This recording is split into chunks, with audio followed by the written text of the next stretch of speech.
16, 17, 18, we're trying to determine whether the transformation shown is actually a translation, reflection, rotation, or dilation.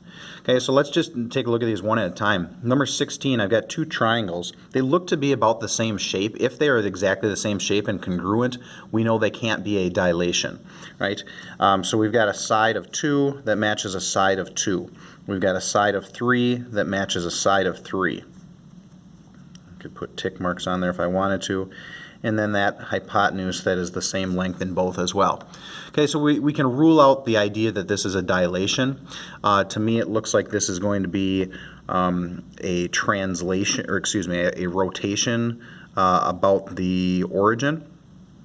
But it's certainly not a dilation. The same thing can be said in number 17. If you look at all the different sides, here's a short side right there that matches up.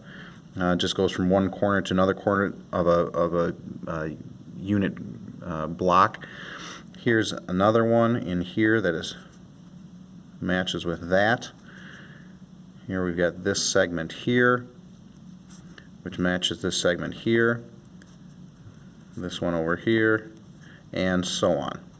Okay? To me, that looks like it's a reflection across this x-axis, where it's the same shape, it's a congruent shape, therefore not a dilation, but in this case a reflection. Our third sample, however, is a dilation. You can see that it's not a translation because the shapes aren't the same size. It's not a reflection because the shapes aren't the same size. It's not a rotation because the shapes aren't the same size. Okay, remember, a dilation is different. It's a non-rigid transformation where one shape ends up being larger than the other, and that's what we've got here. And we can also take a look at certain coordinates. This one at 0, 2 compared to 0, 4. It looks like we blew it up by a factor of 2, and that's happening here as well, where we go from 0, 2, or excuse me, 2, 0 to 4, 0.